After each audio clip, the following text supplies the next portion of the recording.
le cours. Shalom, bonsoir à toutes et à tous. On est très heureux de se retrouver ce soir avec le Rav Ebi Vengort pour une intervention exceptionnelle. Le Rav Vengort va nous parler ce soir entre les miracles et la révélation selon Maïmonide. Et le cours est Leilou Nishmat Arlet Bat Shlomo pour l'élévation de son âme. Bechavod Arav. Selon Bracha, je voulais rajouter que Arlet Bat Shlomo, c'est la maman de Bernard Geller. Et je lui ai dit un petit Dvar Torah avant de commencer, un petit Dvar Torah en son souvenir. C'est marqué que Iné Kol Anar Boché, quand on a retiré Moïse du fleuve, alors la voix de l'adolescent pleurait. Et pourtant, ce n'est pas un adolescent, c'était un bébé. Et alors Rachid dit Kolok Kol Nar. Sa voix était la voix d'un adolescent. Et on peut se poser la question, c'est le Ramban déjà qui pose la question, suite au Midrash, mais si vous voyez un bébé, il a un pleur avec la voix d'un adolescent, il faut aller chez le médecin. C'est pas normal. Alors qu'est-ce que c'est colloque Kolnar? Et là j'entendais une fois une explication très jolie du Rav Ehrentreu de Londres au nom du Rav de Lublin. Il disait que quelle est la différence entre le pleur d'un bébé et le pleur d'un adolescent? Un bébé ne pleure que si lui, il a mal. Le propre de l'adolescent, c'est qu'il est déjà capable de pleurer lorsque quelqu'un d'autre a mal. Colloque, Kolnahar, sa voix était celui d'un adolescent parce qu'on pouvait reconnaître au son de son pleur le Kehev du Klal Israël, le mal qu'avait le Klal Israël. C'est la capacité de ressentir l'autre dans son pleur ou bien la Havdil dans sa joie. Et je crois que Madame Arlette Geller, c'était vraiment son propre, sa capacité d'être complètement avec l'autre, à tel point que la douleur de l'autre, c'était sa propre douleur, et la joie de l'autre, c'était sa propre joie. Je me réfère maintenant au Rambam, si vous avez le texte sous les yeux. C'est le Rambam qui se réfère à la différence entre les miracles et la révélation. C'est le Rambam dans Perek, Chet Milchot Yesodei Torah. Est-ce que les gens, ils ont le texte sous les yeux? Alors, je crois que vous l'avez reçu par mail. Je vais essayer de le mettre maintenant pendant quelques minutes au début. Peut-être qu'il ne sera pas là tout le temps, mais sinon, sortez-le du mail ou si vous avez le Rambam à la maison, c'est l'occasion de l'ouvrir. Alors, le Rambam se réfère donc à cette différence essentielle entre le Matan Torah d'une part, et puis les grands nissim qu'il y a eu au moment du Yetziat Mitzrayim, et ensuite, pendant toutes les années dans le Midbar, la grande différence qu'il y a entre eux. Et alors, je commence déjà, je rentre directement dans le sujet. Moshe Rabbeinu lo heminu bo Yisrael mipnei haotot she'asa, she'amamin al pi haotot yesh belibo dofi. Moshe Rabbeinu, donc Moïse, la foi en lui, ce n'était pas à cause des miracles qu'il a fait. Car celui qui croit sur la base de miracles, yesh belibo dofi. Alors il y a dans son cœur un manque. Je pourrais dire en français pour traduire le mot dofi, dofi c'est défaut. Donc il y a dans son cœur un espèce de manque, de défaut, si sa foi est fondée sur les miracles qu'a fait Moshe Rabbeinu.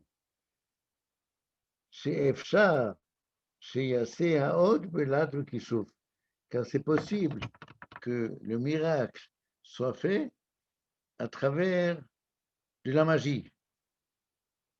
Et donc, ce n'est pas en soi-même, le miracle n'est pas en soi-même une preuve que Moshe Rabbeinu est un avis émet. Alors, je m'explique d'abord. C'est essentiel dans la émouna juive de savoir que Moshe Rabbeinu est un avis émet, que tout ce qu'il nous a dit, il a reçu directement de la voix d'Akadosh Baruch Hu. Car pour nous, l'essentiel de la Torah, l'essentiel des mitzvot, c'est pas de Dieu qu'on l'a reçu, mais c'est par Moshe Rabbeinu. D'après la Massoret, les deux premiers commandements, on les a entendus directement par Akadosh Baruch Hu, mais tout le reste, donc tous les Taryag Mitzvot, tous les 613 Mitzvot, ce n'est pas d'Akadosh Baruch Hu qu'on les a entendus, mais on les a entendus par Moshe Rabbeinu. Torah Tziva Lanu Moshe, et alors les Chachamim disent Torah c'est Begmatria 611, ça veut dire 611 mitzvot on a reçus par Moshe Rabbeinu, et c'est que les deux premiers commandements qu'on a reçus directement par la voix de Dieu. Donc c'est essentiel de savoir que Moshe Rabbeinu c'est un Navi Emet, sinon il n'y a pas de Torah, il n'y a pas de judaïsme. Donc c'est ça l'essentiel. Je dis tout le temps Moshe Rabbeinu, je pourrais dire Moïse, mais ça me rappelle une petite histoire qu'avait mon collègue et ami Alexandre Goldschmidt, quand il est allé inscrire son fils qui venait de naître, il était allé l'inscrire à l'état civil à Vevey, près de Montreux. Et alors, il a demandé de le nommer Moshe. Et alors, vous savez, les Suisses, ils sont très, très fonctionnaires. Et alors, il cherche sa liste, il dit, j'ai pas de Moshe. Et il dit, mais oui, Moshe, c'est Moïse. Il dit, Moïse, il n'y a pas de problème, je veux bien le noter, mais Moshe, j'en ai pas.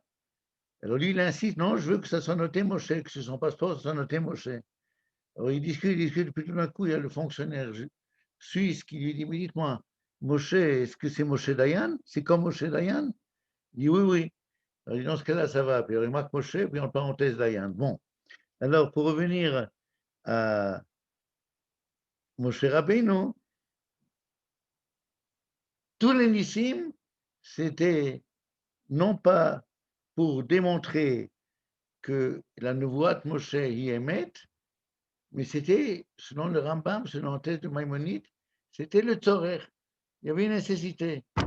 Mais en soi-même, ça n'inscrit pas dans le miracle lui-même l'idée que Moshe Rabbeinu est un avis émet. Et alors, le Rambam donne pour exemple Kol haotot she'asa Moshe, במדבר, לפי הצורך הסם, לא להעביר היה לנבואה. היה צריך להשקיע את המצרים, il fallait noyer les Égyptiens, קרע את הים, alors il a fondu la mer, fondu F-E-N, oui. On a eu besoin de la nourriture, alors Ori de l'anneau et Aman, il nous a fait descendre de la manne du ciel. Vous savez quel bracha il faisait les Juifs quand ils mangeaient de la manne? Disait M. Berkowitz, le fameux Chazan de Lausanne, Amotzi lechem min hashamayim. Ensuite, Samou, ils avaient soif. Bakal lahem et haeven. Alors il a fondu la pierre. Kafru boadat korach, bala otam haaretz. La communauté de Korach a remis en cause la nevoie de Moshe Rabbeinu. Alors ils ont été engloutis par la terre. V'chein sha'ar kol haotot. Et ainsi, l'ensemble des miracles, c'était par nécessité. Mais ce n'est pas pour apporter une preuve, en tout cas une preuve absolue, que Moshe Rabbeinu est un avis émet, qui, comme je le disais avant, c'est ça le fondement même du judaïsme. Et alors, Ubame Minubo, alors, sur la base de quoi, finalement, se fonde la suite du texte, se fonde la Emouna Moshe Rabbeinu, le Mahamad Har Sinai, au moment de la révélation du mont Sinaï. Je ne parle pas ici du film Les 10 commandements, ça n'a rien à voir. Le Mahamad Har Sinaï, c'est Neinu Raou Velozar. Ce sont nos yeux qui ont vu, et pas les yeux d'un étranger. Ozneinu Shamu Veloacher. Ce sont nos oreilles qui ont entendu, et pas les oreilles de quelqu'un d'autre. Aïe, Shvakolot Velapidim. Le feu, les voix, les flammes. À nous, Shomim, nous-mêmes, on a entendu comme Dieu s'adressait et il disait Moshe, Moshe, lech emor karve karva, parleur. Chen omer, panim panim liber Hashem imachem, etc., etc. Et alors, il rapporte un verset extrêmement important, j'ai sauté 2 lignes. Sheneemar, ine onochi ba elecha ba'av ha'anan, ba'avur yishma ha'am bedabri imach, Vegam becha yaminu leolam. Je vais venir maintenant à travers le harafel, à travers le brouillard, de manière à ce que le peuple écoute comme je te parle. Vegam becha yaminu leolam. Et ici, un texte essentiel sur lequel Maïmonide se fonde. Vegam becha yaminu leolam. Ce n'est qu'à ce moment-là que le peuple entier aura la foi en toi. Gambecha yaminu leolam. J'aime pas tellement la traduction emuna parfois en français, parce que tout de suite il y a des correspondances avec la foi chrétienne ou d'autres types de foi et ça n'a rien à voir. Mais c'est un sujet pour soi. Quoi qu'il en soit, donc la emuna en Moshe Rabbeinu, la emuna le olam, à tout jamais, c'était uniquement venu au moment du Mamad Arsinaï. Gambecha yaminu le olam. Le olam, ça veut dire la capacité, je dirais, de résister au monde entier. Emuna ha'omedet le olam. Une emuna qui est capable de résister au monde. Quelles que soient les tentatives à travers les générations de détruire cette emuna, finalement, toutes ces tentatives ont avorté parce qu'au moment du Mamad Arsinaï, il y a eu cette rencontre entre Dieu et le peuple, où le peuple lui-même a entendu la voix de Dieu, il a entendu que Dieu s'est manifesté à Moshe, donc le peuple a eu cette émouna absolue que Moshe Rabbeinu est un avis émet, donc il ne laisse plus d'opportunité, de possibilité de renier cette nouvelle l'olam de Moshe Rabbeinu. Miklal, שקודם דבר זה, האמינו בו נאמנות, לא האמינו בו נאמנות שהיא עומדת לעולם, il n'y avait pas de foi qui peut tenir à tout jamais, אלא נאמנות שיש אחריה הרהור ומחשבה. Mais c'est une foi où après coup on peut avoir des problèmes, des pensées, et se dire, mais est-ce que je suis sûr de ce que j'ai vu? Est-ce que je suis sûr de ce que j'ai entendu? Oui.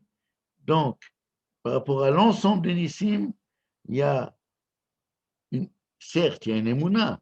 Preuve en est, c'est qu'au moment de Kriyat Yamsuf, c'est marqué, Vayaminu B'Hashem ou Moshe Abdo. Ils ont eu la foi en Moshe, mais c'est une émouna qui n'est pas le Olam. La seule émouna qui s'est inscrite pour à tout jamais, c'est la émouna au moment du Mamad Arsinaï, au moment de la révélation du Sinaï. Jusqu'à maintenant, la première halakha du Rambam. Alors, je vais m'arrêter sur un gros problème.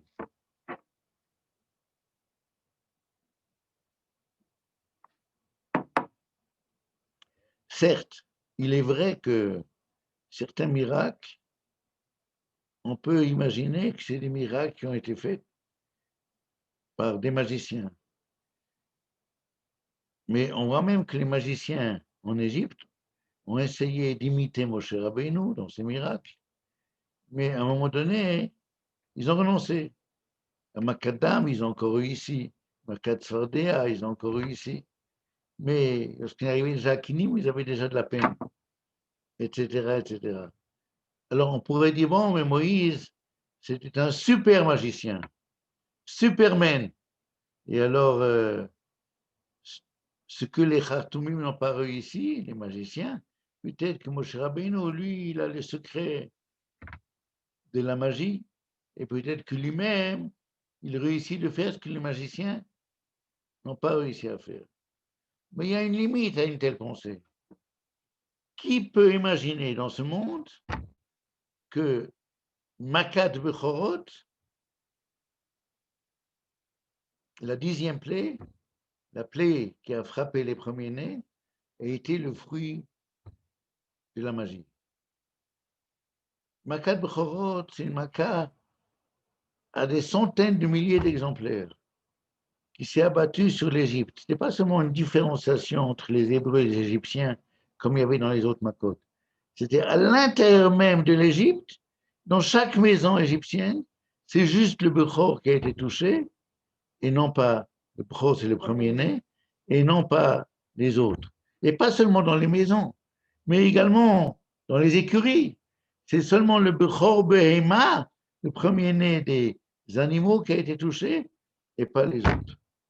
Qui peut imaginer qu'un tel phénomène, reproduit à des centaines de milliers d'exemplaires, soit le fruit de la magie? Et si quelqu'un imagine une chose comme ça, alors tout est possible. Alors, on peut dire n'importe quoi. Impensable pour un esprit rationnel, c'est quelque chose d'absolument impensable de dire que le Makat Bechorot était le fruit de la magie. Alors, je vais vous rapporter ici une idée qui m'a été dite un jour par un élève qui ensuite a grandi et a fait carrière. Je parle de Mikou Vigoda, qui était à l'époque mon élève à la yeshiva de Montreux en Suisse. Et il a dit une très belle idée pour expliquer la différence essentielle entre les miracles et la révélation. L'idée est la suivante. Chapeau qu'il a dit ça quand il avait 15 ans ou 16 ans. Alors, l'idée est la suivante.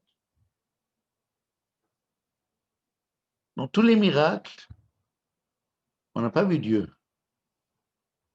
On a vu un phénomène extraordinaire et on s'est dit, ça ne peut être que Dieu. Mais on n'a ni vu Dieu, ni entendu Dieu. C'est seulement par esprit rationnel qu'on s'est dit, qui est capable de faire un tel miracle? Et donc, seul Dieu est capable de le faire. Le danger de cette intuition, c'est que aujourd'hui, on n'est pas capable. Mais peut-être que dans un an, on trouvera la solution. Dans 10 ans, on trouvera. Et si pas dans 10 ans, dans 100 ans, dans 1000 ans, dans 10 000 ans, on trouvera une explication rationnelle qui peut expliquer de quelle manière s'est produit le miracle. Regardez, pour ceux qui n'ont pas encore lu, je vous recommande absolument la lecture, une lecture fabuleuse, extraordinaire, merveilleuse. Tintin, le temple du soleil. Ah, c'est extraordinaire. Et alors, là-bas, on nous raconte l'histoire de Tintin qui connaissait le secret de l'éclipse. Et alors, quand il a été capturé par les Incas, alors il a fait une démonstration, il a demandé au soleil de se cacher. Puis voilà, tout d'un coup, le soleil se cache, et à peu près il demande au soleil de réapparaître, et voilà, tout d'un coup, le soleil se réapparaît. Tous les Incas s'agenouillent devant lui, ils le croient comme une divinité encore plus grande que la divinité soleil. Et tout ça parce que Tintin connaissait le secret scientifique de l'éclipse, et que alors qu'eux, ils étaient des primitifs, ils ne connaissaient pas. Donc le danger du miracle, c'est qu'aujourd'hui, peut-être, on n'a pas d'explication. Comment est-ce que Moïse il a fait ces miracles-là? Et en particulier, la fondue de la mer Rouge. Oui. Alors, on n'a pas, mais peut-être dans 10 000 ans, on trouvera comment ça se fait que justement au moment où les Juifs ont passé, la mer s'est fendue. Les Égyptiens ont passé eux, alors à ce moment-là, la mer s'est refermée sur eux. Et ça nous paraît impensable. Mais pour un esprit scientifique qui recherche, alors il peut arriver à la conclusion que telle chose est possible. Je me souviens, un jour, mon maître, mon vénéré maître, le Rav Weinberg, Zechet Tzadik Libracha, il racontait qu'il a rencontré Einstein et il l'a rencontré en Allemagne. Et il lui a directement posé la question, est-ce que vous croyez en Dieu? Et alors Einstein, sa réponse a été très claire. Il dit, écoutez, monsieur le rabbin, tout homme de science, s'il est sérieux, arrive à la conclusion qu'il y a des éléments qu'il ne pourra jamais, jamais, jamais expliquer. Si ce jamais, jamais vous voulez l'appeler Dieu, je veux bien. Telle a été la réponse d'Einstein. Et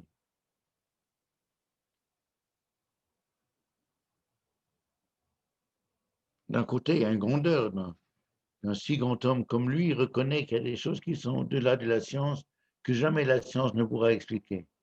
Mais le danger, c'est que vous reléguez Dieu à la méconnaissance. Parce que je suis incapable d'expliquer le phénomène, donc c'est là Dieu. Alors le problème, c'est que vous le reléguez chaque fois plus loin. Parce qu'à mesure qu'on va trouver d'autres explications, alors Dieu n'est plus là, il est autre part. Et alors, finalement, à chaque décennie, on reconnaît Dieu sur une autre valeur que ce qu'on reconnaissait avant. Et ça, c'est le danger de reconnaître Dieu à travers le phénomène inexpliqué ou inexplicable pour le moment.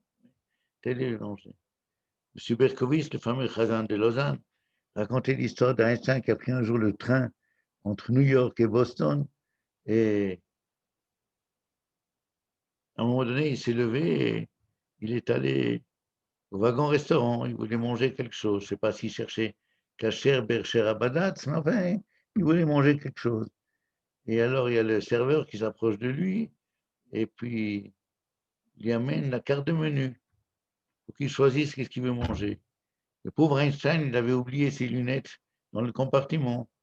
Alors, il appelle le serveur et il dit, mais dites-moi, qu'est-ce qui est marqué là sur cette liste? Et alors, le serveur s'approche de ses oreilles et lui dit, excusez-moi, monsieur, mais je suis aussi analphabète.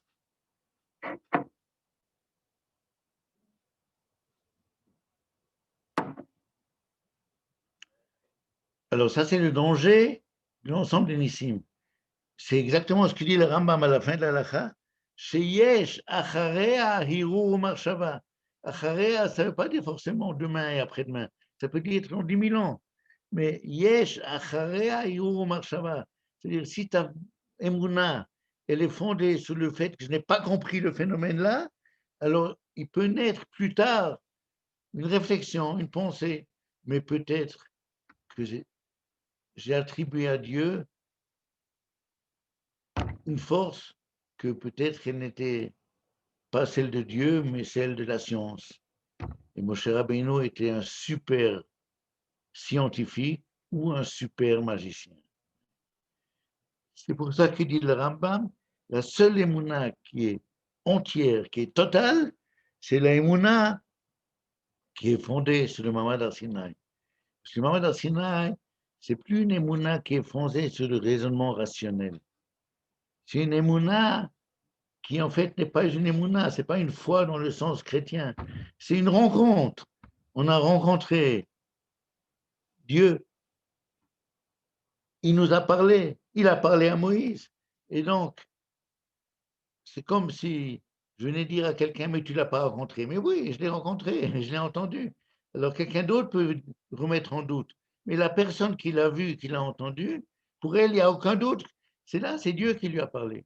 Et Maïmonide, qui développe, je crois, dans son guide des égarés, il développe l'idée que lorsque le Navi, il a une voix, lorsque le prophète reçoit une prophétie de Dieu, il a la conviction absolue, pas à 99%, mais à 100% que c'est Dieu qui lui a parlé, si c'est un avis émet. Oui. Alors il dit, preuve en est Abraham. Abraham a reçu la névoie d'aller sacrifier son fils Isaac. Dit Maïmonide, si Abraham il avait 1 pour 1000 ou 1 pour 10 000 de doute que c'est Dieu qui lui a parlé, jamais, jamais il aurait été sacrifié son fils. Oui. C'est que parce qu'il savait que c'est Dieu qui lui a parlé, qu'à ce moment-là, oui, il a été faire cet acte qui nous paraît en soi-même aussi impossible.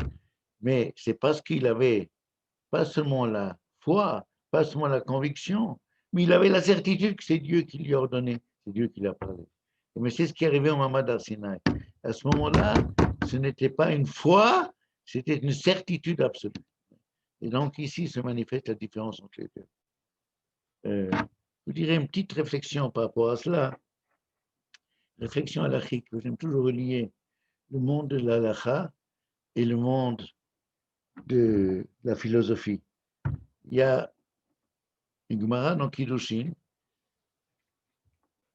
si je ne me trompe pas, 5b, une Gemara qui dit que si quelqu'un, nous savons que d'une manière générale, les Kiddushin, Et le mariage, il doit venir de l'homme.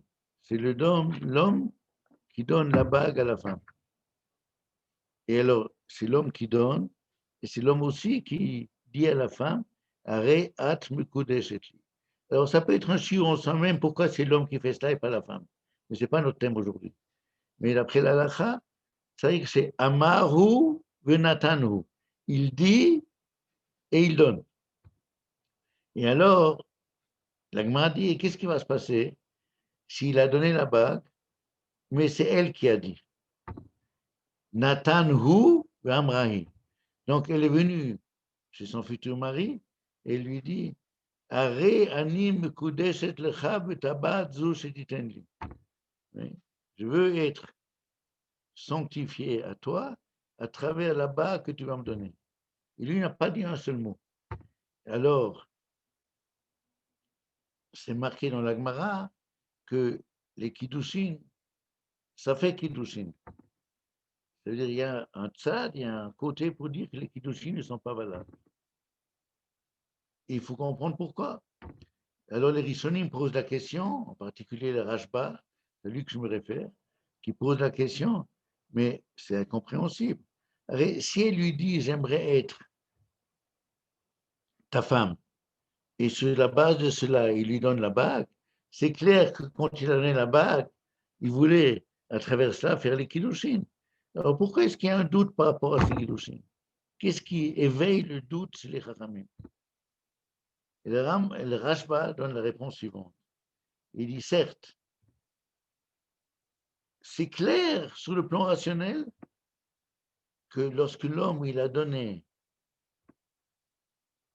la bague à cette femme-là, c'était dans le but de l'épouser. Mais le problème n'est pas par rapport à l'homme et la femme, mais le problème il est par rapport aux témoins. Vous savez que dans tout kiddushin, il faut avoir 2 témoins. Sinon, les kiddushin ne sont pas valables. Or, les témoins n'ont pas entendu de la bouche de l'homme qu'il voulait épouser cette femme. Il n'a rien dit, il n'a pas dit un seul mot. Seulement, sur la base de ce que cette femme a dit, elle dit, comme je t'aime, combien j'aimerais être ta femme. Et sur la base de cela, il lui a donné la bague. Alors, puisque de sa bouche, ils n'ont rien entendu, Hemdanim Kavanat Alev. Donc, les témoins, ils font leur jugement d'après le désir du cœur. Ils se disent, c'est certain que si, sur la base de ce qu'elle a dit, il a donné, donc certainement il a été mitkaven du Shem Kiddushin. Mais, dit le Rashba, aval efshar chez le Shem Matana Natan, velo le Shem Kiddushin, afal pi chez Umuchach le Shem Kiddushin Natan. Alors, il dit quelque chose d'étonnant. C'est possible qu'il a donné ça en tant que cadeau. Il voulait faire un cadeau à cette belle jeune fille. Il a donné ça en tant que cadeau. Bien que c'est évident qu'il a donné le Shem Kiddushin. Alors, a priori, le Rashba, il a l'air de se contredire. Parce que d'un côté, il dit, c'est possible qu'il a donné cette bague comme cadeau, une espèce de cadeau de fiançailles, bien que c'est évident qu'il a donné le Shem Kiddushin. Alors, est-ce que c'est évident? Mais c'est possible que c'est le Shem Matana. Alors, il me semble que la kavanah du Rashba est la suivante. Il dit, ce que le Rashba veut dire, c'est qu'au niveau de la vue des Edim, lorsque les Edim ont vu, ils n'ont rien entendu de lui. Ils ont seulement vu que lui donnait une bague à madame. Alors, au niveau des Edim, ça peut être tant un cadeau que le Shem Kiddushin. Mais ce n'est pas suffisant, parce que les Edim doivent faire un raisonnement rationnel et dire, mais probablement, s'il a donné ça sur la base de ce qu'elle a dit, donc ils voulaient donner le Shem Kiddushin. Mais c'est déjà un raisonnement. Les Edim n'ont pas le droit de raisonner. Les Edim, ils doivent voir, ils doivent entendre. C'est ça la édoute. La vraie édoute, c'est la capacité de transmettre au tribunal ce que j'ai vu, ce que j'ai entendu. Pas de faire des raisonnements au niveau rationnel. C'est ça l'essentiel de la étude. Donc, au niveau de ce qu'ils ont vu, ça peut être le Shem Matana, bien que c'est évident que ça a été le Shem Kiddushin. Alors, c'est intéressant. c'est que le Rashba se sert de cette formule Efshar le Shem Matana. Et c'est exactement la même formule qui apparaît dans Maïmonide. Efshar sheyaseh haot belad vekishuv. C'est possible que le miracle a été fait par de la magie. Bien que c'est évident que ce n'est pas comme ça. Mais c'est évident au niveau du rationnel, au niveau de la réflexion. Mais au niveau de ce que j'ai vu, ce que j'ai entendu, je n'ai rien vu. J'ai vu qu'un phénomène des premiers-nés qui sont morts. Et voilà pourquoi il y a cette différence essentielle entre les miracles où on n'a rien vu, rien entendu, juste vu un phénomène, et le Mahamad al-Sinaï, la révélation du Sinaï, on a tous vu et entendu. Petite anecdote, puisque j'ai parlé de Kiddushin, on raconte qu'une dame téléphone à la coupe Patrolim et elle demande d'être vaccinée. Alors, la dame à la coupe Patrolim lui dit, mais vous avez quel âge, madame? Il dit, j'ai 55 ans. Il dit, madame, vous êtes trop jeune. C'est pas possible. Minimum 60 ans. Bon, 5 minutes après, cette dame retéléphone. J'aimerais être vacciné. Mais madame, je vous ai déjà dit que vous êtes trop jeune. Et elle raccroche. 10 minutes après, la dame retéléphone. Est-ce que je peux recevoir le vaccin? Alors cette fois, vraiment, elle s'énerve. La dame a quoi? Mais je vous ai déjà dit plus d'une fois que vous êtes trop jeune. Ah, si vous savez quel plaisir d'entendre, que j'ai d'entendre ces mots-là.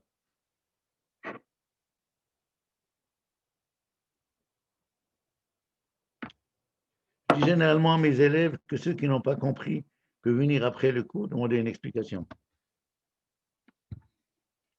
Je passe à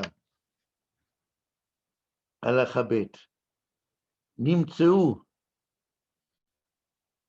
Eilu sheshulach lahem hem eraidim al nevuato sheyemet. Il s'avère que le peuple d'Israël vers lequel Moïse a été envoyé, c'est eux les témoins que son témoignage était, voilà, ici, c'est eux les témoins que sa nevoie était maître. Veino tzarich la'asot lahem ot, shehem vehu echad bedavar. Il n'y a pas besoin de leur faire de miracles, parce que lui et le peuple d'Israël sont tous les deux témoins de la même chose. שראו דבר אחד ביחד, שכל אחד מהם עד לחברו, שהוא אומר אמת, ואין אחד מהם צריך להביא ראיה לחברו. כך, משה רבינו, כל ישראל עדים לו, אחר מעמד הסיני, ואינו צריך לעשות להם אות אמת. Alors, dit le Rambam, il fait cette comparaison avec deux témoins. Deux témoins qui viennent témoigner devant un tribunal, qu'ils ont vu un accident de voiture. Alors, ils doivent prouver la chose par rapport au tribunal. Mais eux, entre eux, ils ne doivent rien prouver, parce qu'ils ont vu la même chose. Alors, dit le Rambam, c'est extraordinaire cette pensée. Dit le Rambam, le peuple d'Israël et Moshe, c'est comme deux témoins. Alors, lorsqu'ils veulent témoigner après par rapport au monde de l'événement du Mamad al-Sinaï, de la révélation du Sinaï, alors c'est bien, ils peuvent témoigner. Mais entre eux, ils ne doivent pas se prouver, puisqu'ils ont vu la même chose. Israël et Moïse, c'est comme deux témoins. Puisqu'ils ont tous les deux entendu exactement la même chose, ils ont tous les deux entendu la voix de Dieu. Donc, ni l'un ni l'autre n'a besoin d'apporter une preuve par rapport à eux-mêmes. S'ils doivent apporter des preuves, c'est par rapport au monde devant lequel ils viennent aussi témoigner, mais pas entre eux. Alors, Rambam, il compare Moshe et Israël comme deux témoins qui viennent témoigner devant le tribunal. Donc, ni l'un n'a besoin de l'autre, ni l'autre n'a besoin de lui. Maintenant, si je me permets de vous poser une question. Dans toutes les religions, il y a d'une manière générale un triangle avec trois sommets. Il y a Dieu ou la divinité, il y a le prophète et il y a le peuple, les fidèles. Dans toutes les religions, c'est comme ça. Dieu n'est pas toujours exactement le même chez tous, mais enfin, dans toutes les religions, c'est comme ça que ça se passe. Il y a un schéma triangulaire avec 3 parties. Dieu au sommet, le prophète et le peuple. Quelle est la différence entre le schéma, je dirais presque Shema Israël, quelle est la différence entre le schéma au niveau des chrétiens, des musulmans, et puis le schéma au niveau des juifs? Lorsque je fais cette relation triangulaire, Dieu, le prophète et le peuple, quelle est la différence essentielle d'après l'analyse qu'on vient de voir dans le Rambam? Est-ce que je peux vous donner la parole? Ou est-ce que...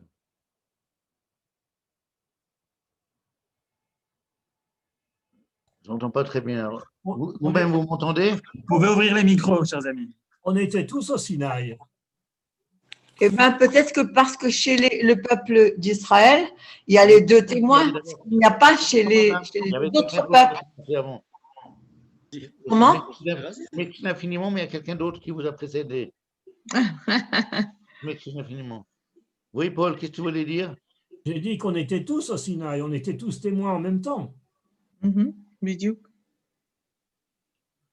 Oui, mais je dis dans cette relation triangulaire entre Dieu, le peuple et Moïse, ou bien le prophète, hein, qu'est-ce qui marque la différence essentielle entre eux? Les prophètes dans les nations est entre Dieu et le peuple. C'est un étage supérieur, alors que chez nous, c'est au même niveau. Parce qu'il les compare à 2 témoins. Voilà. C'est pas mal, mais on peut dire mieux. Vous m'en voulez pas. Et madame, qui s'est interrompue avant, qu'est-ce que vous vouliez dire? C'est à toi, Guido. Oui. Faut mettre le micro, c'est fermé chez elle. Non, je m'explique. Voilà, je voulais dire, c'est pas madame, c'est Margadit, bonsoir à Weingort. Et ce que je voulais peut-être suggérer, c'est que chez nous, justement, il y a cette double notion de double témoignage, alors que dans les autres religions, il manque cet élément-là. Il n'y a ni témoin, ni un seul témoin, ni 2 témoins. Non, il y a en tout cas le prophète qui témoigne qu'il a entendu la voix de Dieu. Dans les autres religions, Oui. Oui. mais c'est Mezouïaf, pardon. Je ne sais pas si on peut parler de prophètes dans les autres religions, telles que nous les concevons. Je pense aussi peut-être, mais enfin, j'aimerais mettre sur le point, en tout cas merci madame de votre intervention, j'aimerais mettre sur le point sur tout à fait autre chose. Donc, chez les autres nations, dans les autres religions, dans cette relation triangulaire, le peuple connaît l'existence de Dieu à travers le prophète. C'est grâce au prophète qu'ils savent qu'il y a un Dieu.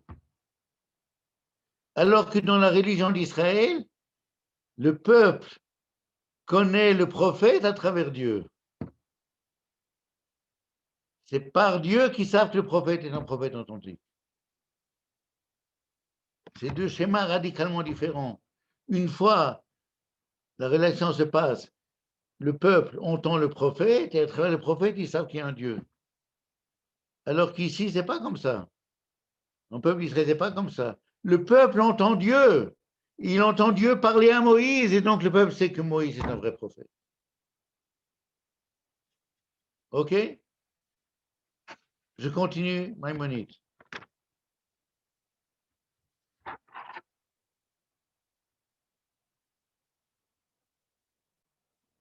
וזה הוא שאמר הקדוש ברוך הוא בתחילת נבואתו, בעת שנתן לו האותות לעשותם במצרים. ואמר לו, ושמעו לקולך, ידע משה רבנו, שהמאמין על פי האותות יש בליבו דופי, ומערער ומחשב, והיה נשמט מלילך, ואמר, הן לא יאמינו לי. עד שהודיעו הקדוש ברוך הוא, שאילו האותות אינו אלא עד שיצאו ממצרים. ואחר שיצאו ויעמדו על ההר הזה, יסתלק הערעור שמערערים אחריך. Ici, Maïmonide, Rambam, il ne faut pas dire Ramban, mais Rambam, mettons l'accent sur la première syllabe, parce que Ramban, c'est avec Nun, c'est Nachmanide, alors que Rambam, avec Mem, c'est Maïmonide. Rambam donne ici une explication tout à fait originale. Pourquoi est-ce que Moshe Rabbeinu a tellement hésité avant d'accepter la mission que Dieu lui a assignée? Il ne voulait pas, Nishmat Milelech. Pourquoi est-ce qu'il n'a pas voulu?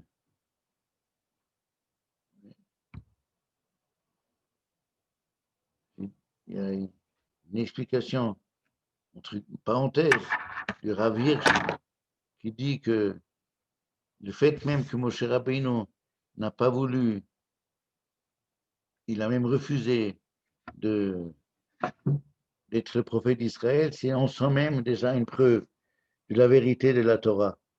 Il n'a pas du tout couru, il n'a pas recherché ça, il a tout fait pour se dérober.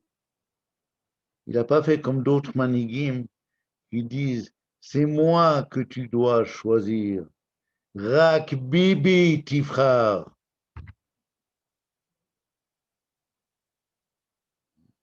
Moshe Rabbeinu, loin de cela, il ne voulait pas, Nishmat Milalechet, il ne voulait en aucun cas accepter cette mission. Pourquoi est-ce qu'il ne voulait pas? A priori, on dit, c'est sa modestie.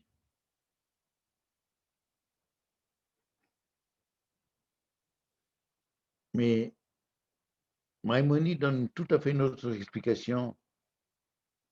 Il n'a pas besoin de mes compliments, mais je trouve que c'est une explication fabuleuse. Et c'est lié donc à la Parshat HaShavua, à Parshat Shemot. Lama Moshe Rabbeinu nishmat milalechet. Pourquoi est-ce que Moshe Rabbeinu s'est dérobé? Il n'a pas voulu. Shumofen, il ne voulait pas accepter cette mission. Lama nishmat milalechet. Alors dit Maïmonide, parce que Moshe Rabbeinu, comme ce que Dieu lui a donné entre les mains, au début, c'était des ototes. Et tu vas mettre ta main dans ta jaquette, tu vas la ressortir, elle va être toute blanche. Tu vas jeter de l'eau et tout d'un coup, elle deviendra rouge. Alors, il dit, les Juifs, ils vont me croire sur la base de miracles. Mais miracle, c'est dangereux. Peut-être qu'il va venir le jour où ils vont douter de l'authenticité de ces miracles. Ils vont croire que j'étais un magicien. Puis encore, ils vont croire que j'étais un charlatan. Et c'est pour ça que Moshe Rabbeinu, il refusait d'accepter la mission. Et c'est seulement lorsque Dieu lui a dit,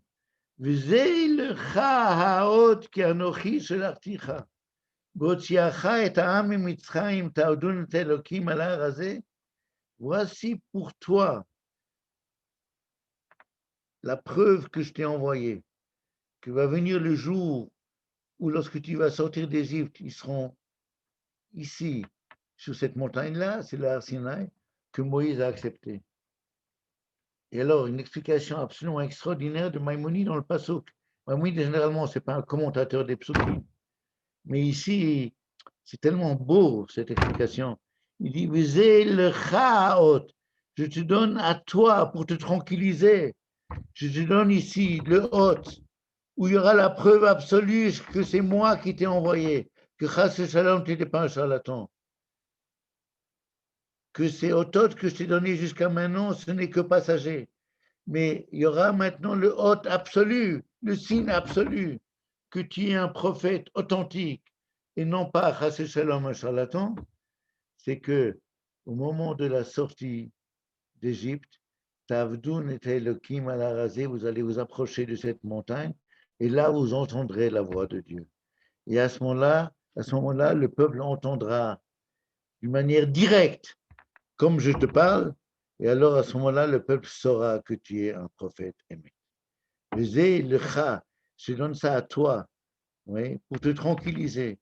La hantise de Moshe Rabbeinu, c'était cette hantise que le jour venu, peut-être dans 10 000 ans, les Juifs ont pensé, mais qui nous dit qu'il n'était pas chas shalom, chas shalom, chas shalom, un charlatan.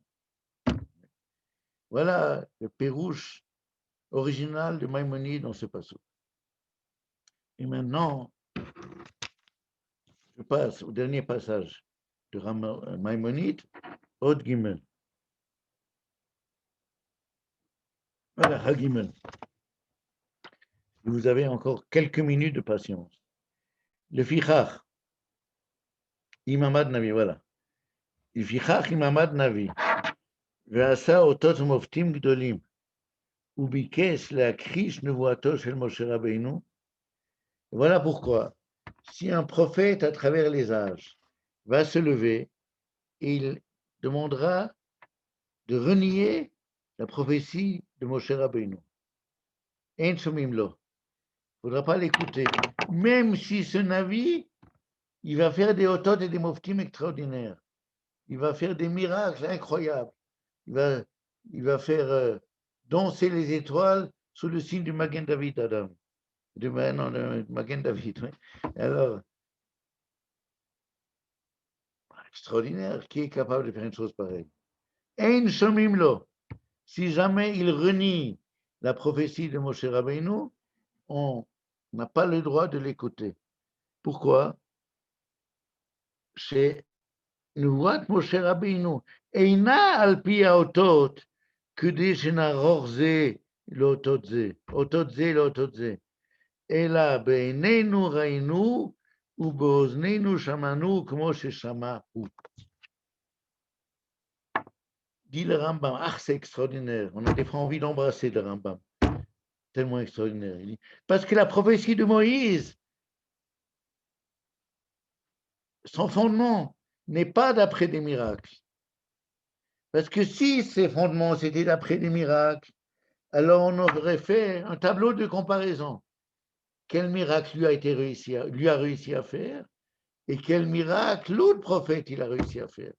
Et on va faire un tableau de comparaison qui est un plus grand homme miraculeux.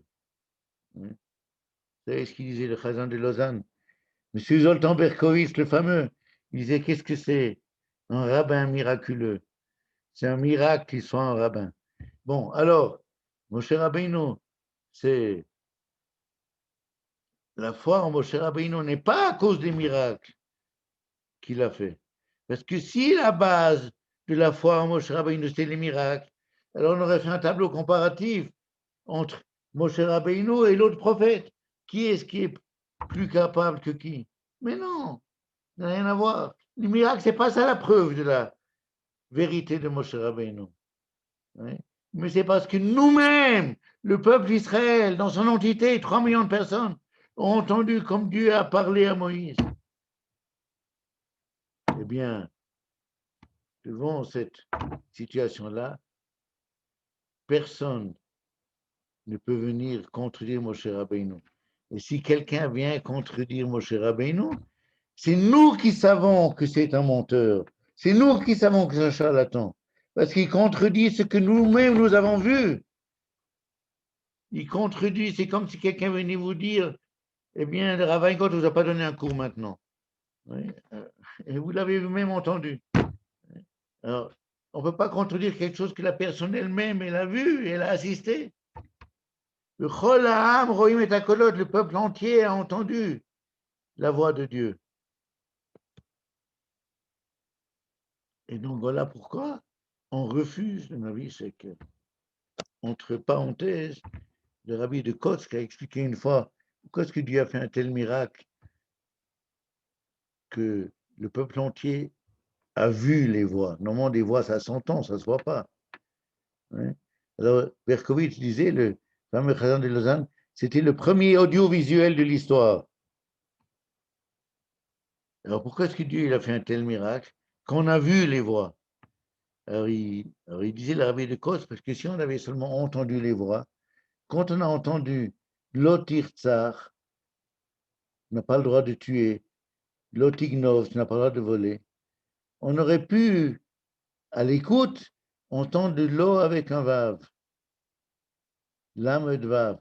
Pour lui, tu as le droit de tuer. Pour lui, tu as le droit de voler. C'est-à-dire, au nom de Dieu, au nom de la divinité, au nom de la religion, on peut faire tous les crimes du monde. Alors, c'est pour ça qu'ils ont vu le lot avec un aleph. Même pour Dieu, et je dirais surtout pour Dieu, il n'a le droit ni de voler, ni de tuer. Je termine avec une parcha qui se situe dans parcha de Re'eh, où on parle précisément du Navi Sheker. Et la parcha dit qu'il y a Koum Kirbecha Navi, qu'on va se lever parmi toi, un prophète, qui va faire des miracles. Et ces miracles vont réussir. Mais le prophète va te dire, quitte la voie de la Torah, il ne faudra pas écouter ce prophète. Car ce n'est qu'un nisayon, c'est une épreuve que Dieu te fait. Pour voir si tu aimes Dieu, bechol levavcha ou bechol nafshecha, de tout ton cœur et de toute ton âme. Mon oncle, Rav Moshe Botchko, le père du Rav Shaul David Botchko actuel, il disait toujours que quelles sont ces preuves qu'apporte le faux prophète. Il disait que ça se passe à deux niveaux.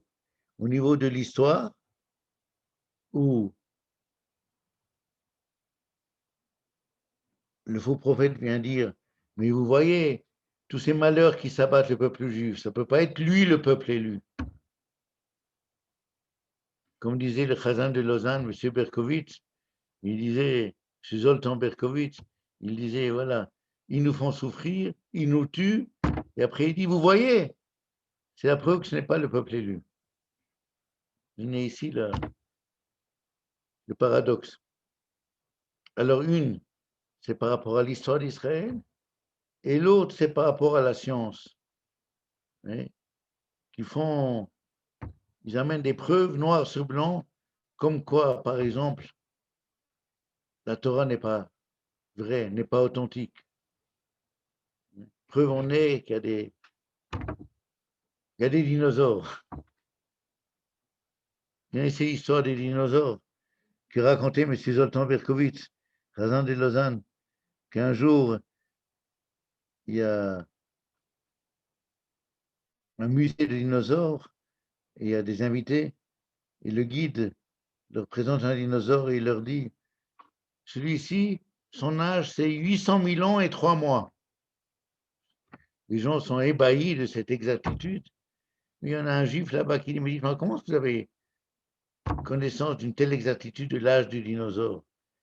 Il dit, écoutez, il y a 3 mois, j'étais engagé dans cette boîte. À cette époque-là, ils m'ont dit que ce dinosaure, il datait de 800 000 ans. Ben, maintenant, ça fait 800 000 ans et 3 mois. Ouais. Donc,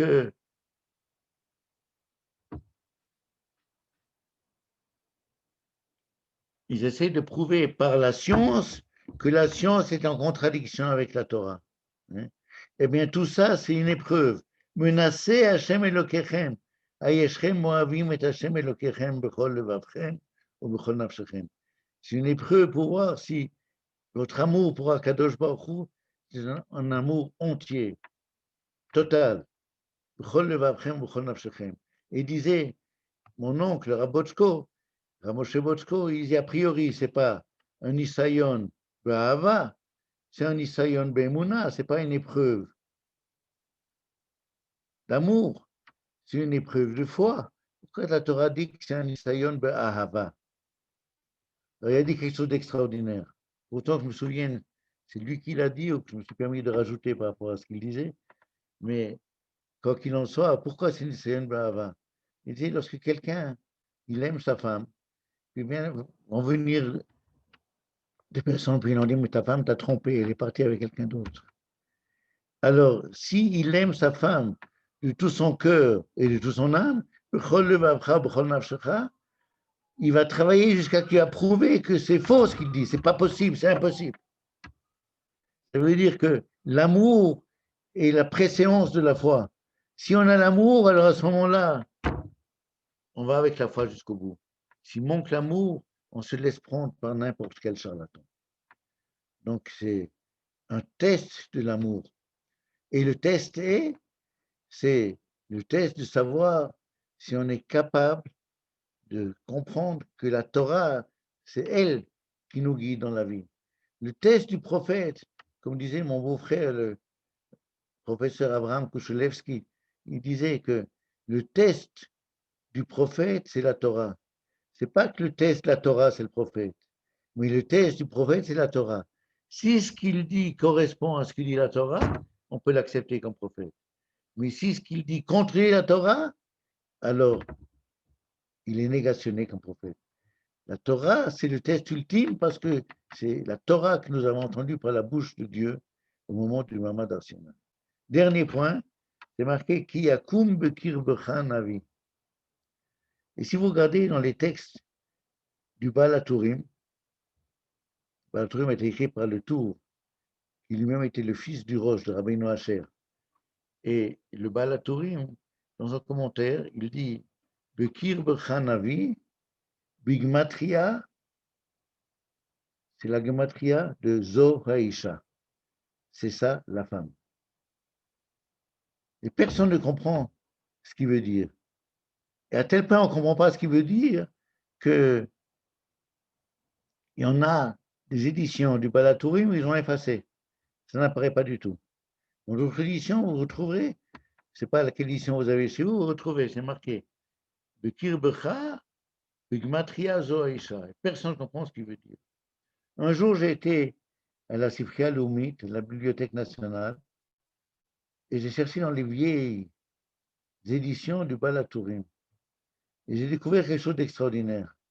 C'est marqué Bekirbecha Navi, Bigmatria Zo Haïcha Ubna. Bekirbecha Navi, c'est la gematria parmi toi un prophète. Bigmatria, c'est la gematria, la valeur numérique de Zo Haïcha Ubna. Comprenez à qui on fait allusion? C'est la maman et son fils. Vous voyez à qui est-ce qu'on fait allusion? Il veut dire que la Torah elle-même a donné ici une allusion à ce qui va se passer 2000 ans plus tard, lorsque se lèvera la maman et son fils, ils vont faire des miracles, et ces miracles vont réussir. Eh bien, tu sauras que c'est un faux prophète, parce que le test du prophète, c'est la Torah. Mais s'il t'a dit de quitter la Torah, tu sauras que c'est un faux prophète. Le Kirbecha Navi. Alors, vérifiez bien, vous faites tous le calcul chez vous à la maison, vous verrez que Bekirbecha Navi, c'est exactement, il n'y a rien besoin ni d'ajouter ni de rétrécir. Parmi toi, un prophète. C'est-à-dire, à l'intérieur d'Israël, va se lever un prophète qui va prétendre que la Torah est dépassée. Bekirbecha Navi, c'est la gematria, c'est la valeur numérique de Zo et Ishaubna. Exactement la valeur. Ce n'est pas comme l'autre qui disait que Shabbat, c'est Bigmatria Tzulant. Alors quelqu'un fait vite le calcul, il lui dit, mais ce n'est pas vrai. Il dit, mais tu rajoutes encore un petit peu de Tzulant et ça fera le chiffre. Oui. Et maintenant, ici, il n'y a rien de besoin ni de rajouter ni de rétrécir. Bekir Bechanavi, parmi toi un prophète, eh bien, c'est Bigmatria Zo Haïcha Ubna, c'est la femme et son fils. Donc, je répète, oui, c'est évident, ce qui s'est passé, c'est que la censure, quand elle a vu ces mots-là, Bigmatria Zo Haïcha Ubna, alors qu'est-ce qu'elle a fait la censure? Elle a enlevé le mot Ubna. Alors, il est resté Bigmatria Zo Haïcha et personne n'a compris ce que ça voulait dire. Mais c'est évident, donc, l'évolution historique qu'il y a eu avec le Baal HaTurim. Donc, si je résume, la différence essentielle entre les miracles et la révélation, c'est que dans la révélation, c'est seulement à ce moment-là qu'on a obtenu la certitude absolue que Moshe est un vrai prophète. Et alors à ce moment-là, rétroactivement, alors on sait que également tous les miracles qu'il a fait, Ça n'a pas été fait par magie, mais ça a été fait par le prophète authentique et Moshe Rabbeinu. Amen, amen. Toda Rabba Raven Gort, merci beaucoup. C'était un plaisir, un triple plaisir. Déjà, on vous entendait parfaitement au niveau de la technique. Deuxièmement, les blagues étaient toujours superbes. Et surtout, les Hidushim étaient magnifiques. Alors, un grand, grand merci Raven Gort. On aurait voulu pouvoir vous poser les questions. Peut-être s'il y a une question, on a un cours juste après. Donc, j'ouvre les micros. Si quelqu'un a une remarque, c'est le moment avant de passer au Rav Ackerman. Oui, j'aurais voulu lui demander quelque chose. Allez-y. Oui, que finalement, tout ça, c'est vrai pour le dehors de la révélation, mais pour nous, je veux dire, on n'a ni entendu ni vu. Oui, c'est une question très importante. Il y a, cette fois, je parle du Ramban, Rabbi Moshe ben Nachman, Nachmanite, qui dit qu'il y a un axiome. En haavot mushakim libnehem. Les papas ne disent pas des mensonges à leurs enfants. Ça veut dire que dans la mesure où, selon la tradition, c'est l'ensemble d'Israël, l'ensemble du peuple d'Israël qui a entendu la voix de Dieu au moment du Mamad Arsinaï, ça veut dire que chaque père et chaque mère a été capable de transmettre à son gosse ce qu'elle a vu et ce qu'elle a entendu. Contrairement aux autres religions où c'est un prophète ou avec quelques apôtres qui l'ont entouré, qui ont entendu peut-être la voix de Dieu. Ici, ce n'est pas une personne, ce n'est pas deux personnes, c'est 3 millions de personnes qui ont entendu. Et 3 millions de personnes qui ont reçu ces traditions de père en fils. Et si jamais quelqu'un venait à une quelconque génération inventer une religion qui serait la religion juive, alors tout le peuple se serait révolté. Il aurait dit, mais qu'est-ce que vous nous racontez une chose pareille? Comment c'est possible qu'un événement pareil, je ne l'ai pas entendu de mon père? Selon la tradition, c'est tout le peuple qui a assisté. Donc chacun a dû entendre cet événement extraordinaire de son papa, pas d'un prophète, de son propre papa, il a entendu. Alors si quelqu'un était venu à une quelconque date de l'histoire inventer la religion d'Israël, tout se serait abattu sur lui, mais il nous raconte des histoires. Ce n'est pas cette histoire-là qu'on a entendue. Si vraiment il y avait une histoire pareille, alors on l'aurait entendu de nos parents, nos propres parents nous auraient raconté cette histoire. Et d'autant plus que ce n'est pas simplement une histoire. Il peut arriver que des parents racontent des histoires, mais c'est une histoire qui nous oblige du matin au soir à faire des mitzvot, pour lesquelles on a été Moser Nafshenu pendant des générations.